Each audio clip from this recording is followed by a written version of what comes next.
Happy New Year, Commonwealth. This is Great Grandpa Gamer.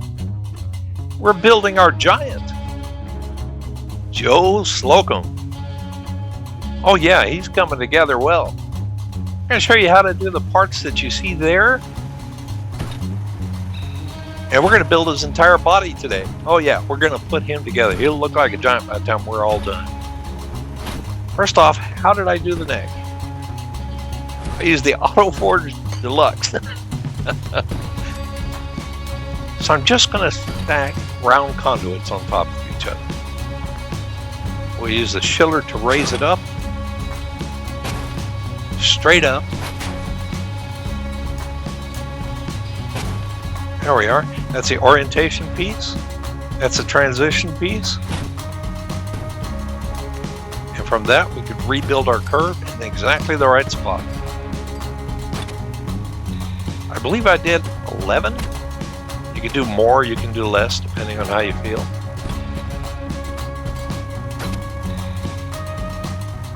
But it kind of took care of the dead air between his head and the clavicle. The head and the spine, actually. Thank you. And it was just pillar glitched into place. Now for the eyes. I actually chose to have uneven eyes, one higher than the other. I don't know, it makes it look more realistic or maybe more dilapidated. You can decide. I raised it off the ground. You may have to tweak it. And I've got two gorillas, both on the edge. Their rear ends are on the edge of a quarter floor piece.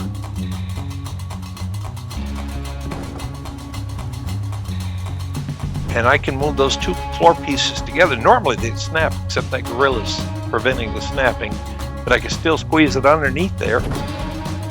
And there, we have a head. Now let's give him some teeth. Let's take a look at what we have so far. So I pillar glitched a combination of a bathtub and a bar up top. Notice there's a little angle on them so that they're curved forward like shoulders do. I pillar glitched a small V underneath his teeth.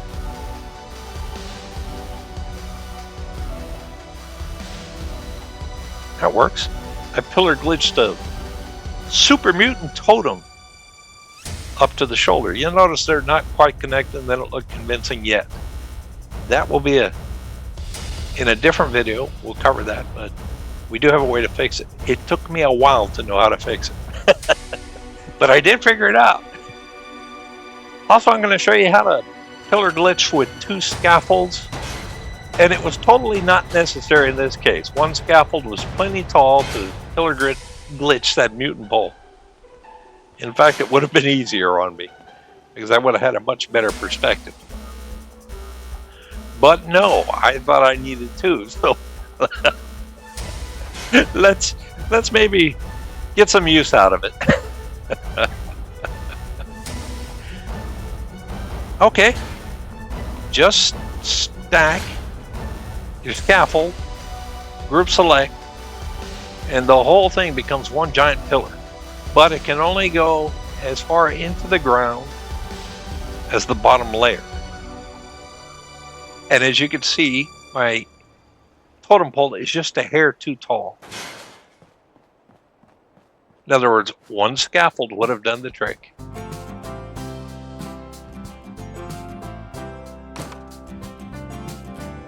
Yeah, some of this building happened with brute force. And I had to go back behind the scenes to try to figure out better ways to do it. So I can share those with you. Like we came up with better ways to build this rib cage and the spine and all that in the part 1 of the video. Now, to pillar glitch this rib cage into place, we're looking for the junction in the curved pieces on the spine. And we're going to place his rib cage just barely touching it on the back part of the ribs. Once we have that, we can raise it as high as possible and it starts turning red. You're too high, or your chiller is off the ground. Make sure your shiller is still on the ground. If it's not, you may need to raise it a little bit more. But it's not too bad. And I curved them forward. Hopefully that makes it look a little bit more realistic, not so binary. And I want to point something out, that the head is turned on the spine. It's not straight above it. We avoided binary.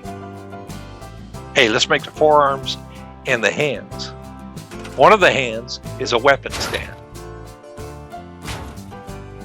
It's got 3 powerful weapons on it. It was rather tricky to duplicate.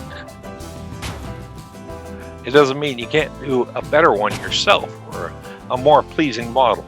But since I have one in the video, I said, okay, how can we duplicate this?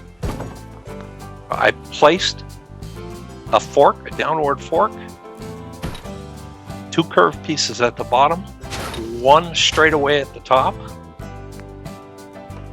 All of these are going to be used for measurements.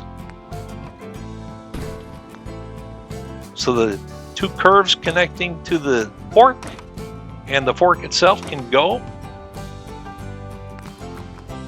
And I come all the way down with 1 big long one.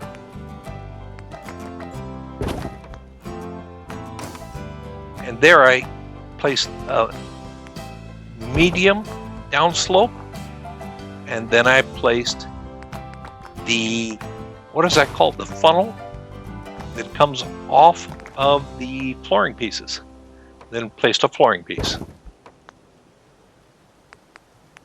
Another medium downslope, and then another funnel. These aren't funnels. What would you call those? I'm going to call them side funnels for now. And we can take everything away. We have the right height for the 2 levels of our gun stand. In fact, you notice I just snapped another concrete foundation forward, and I'm able to place a couple of curved ball tracks, and the top layer is finished. We don't need that guiding piece either. We're done with that. We can build the forearms and just a couple of these long upslopes. Now let's guide the floor back, the lower level. Yeah, we'll just sneak it back slowly. That's the right position. A couple of curves to finish off the floor here. There it is. 2 more curved curved ball track pieces. And that connected the whole thing. I'm going to place 3 turrets on that. That's that part. That's something I built off camera. Okay, let's get the other arm, the arm with a hand. This one's kind of fun, and it's a lot easier. You need a fork, and then just above that, place another fork.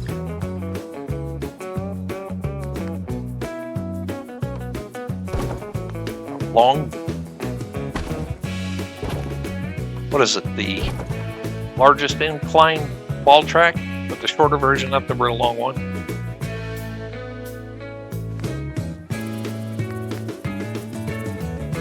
And that is actually the back of the hand. And we'll place some medium slope ball tracks, 3 of them. There's the forearm. Place a couple of curved pieces so that they go above the wrist. I tried below, it doesn't work. Now we can remove our guide. Yeah, it did its job. We can connect 3 of the largest slope. There's a cartoon hand with only 3 fingers. Or giant robots. You can pick the least slope or the medium slope for a thumb. And that I just pillar glitched in.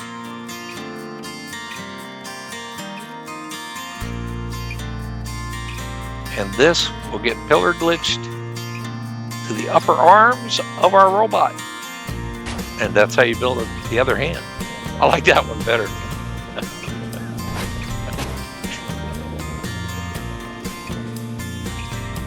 Okay, the body. Now, one day I'll be able to do the legs convincing. But I spent a day, and I did not like what I did. So I elected to create a huge mobile base. I think it would have taken much less time to do the legs if I'd have just stuck with it. You can decide, maybe you could do one of the legs that show us all. You all know that the flooring pieces snap to the trailers, and I snapped 1/4 floor piece in between to space them.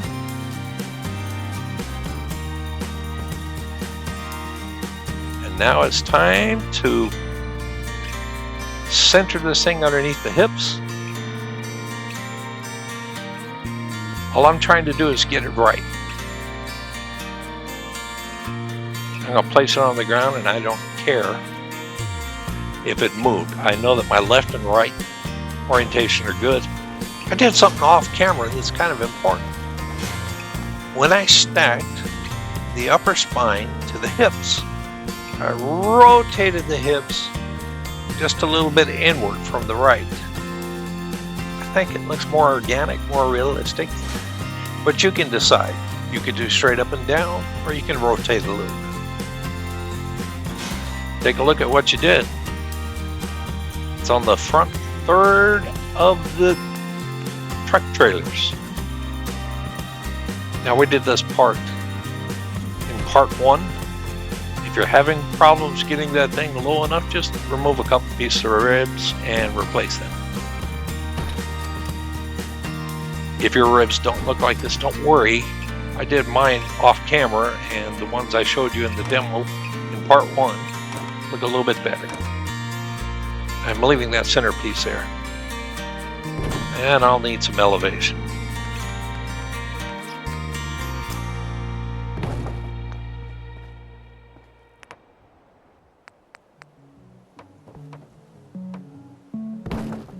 So we're able to snap a floor on top. Do yourself a favor, because later I had to replace it. Place upper floors above the openings to the trucks, right there. I didn't do that. And I use some Creation Club floors because they're the first thing in my menu. I should just use the wood floors the whole time. Upper shack floors. Yeah, see, I put a regular shack floor. Cost me a little effort later.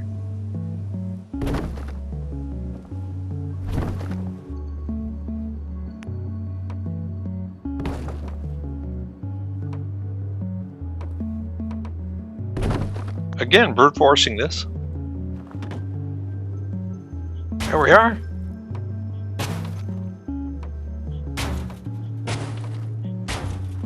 Snap you a few supports. Notice how they go right into the side of the trailer. They look convincing. I've done that before. I knew that part would look good. Nice. There's Joe Slocum's body. Now you're able to picture how he's going to look. All right, the quarter floor is in between.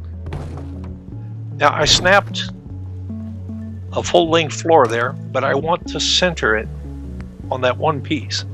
So the warehouse stairs will allow me to shift a floor over one, and now we're able to sneak a floor backwards. Notice how it's now centered? The warehouse stairs will help you shift the floor over just enough to center. Now we're centered. Goodbye to you. Let's add the front. There we are. Temporary.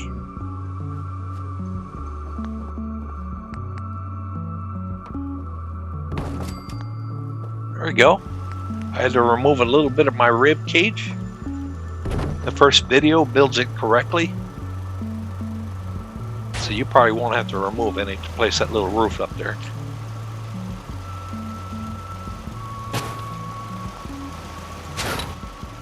We're just going to use a rug in the Invisurug trick. I'm placing that right in the center. This rug will squeeze underneath those uprights. So we're raising it up.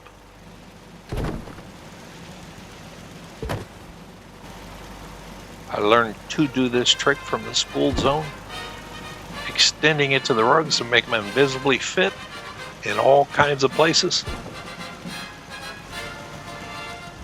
It was a fun afterthought.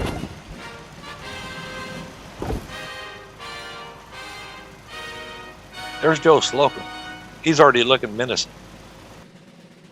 And friends, we're going to do a whole lot more with it next time. Thank you for joining. Have a fantastic day. Bye-bye now.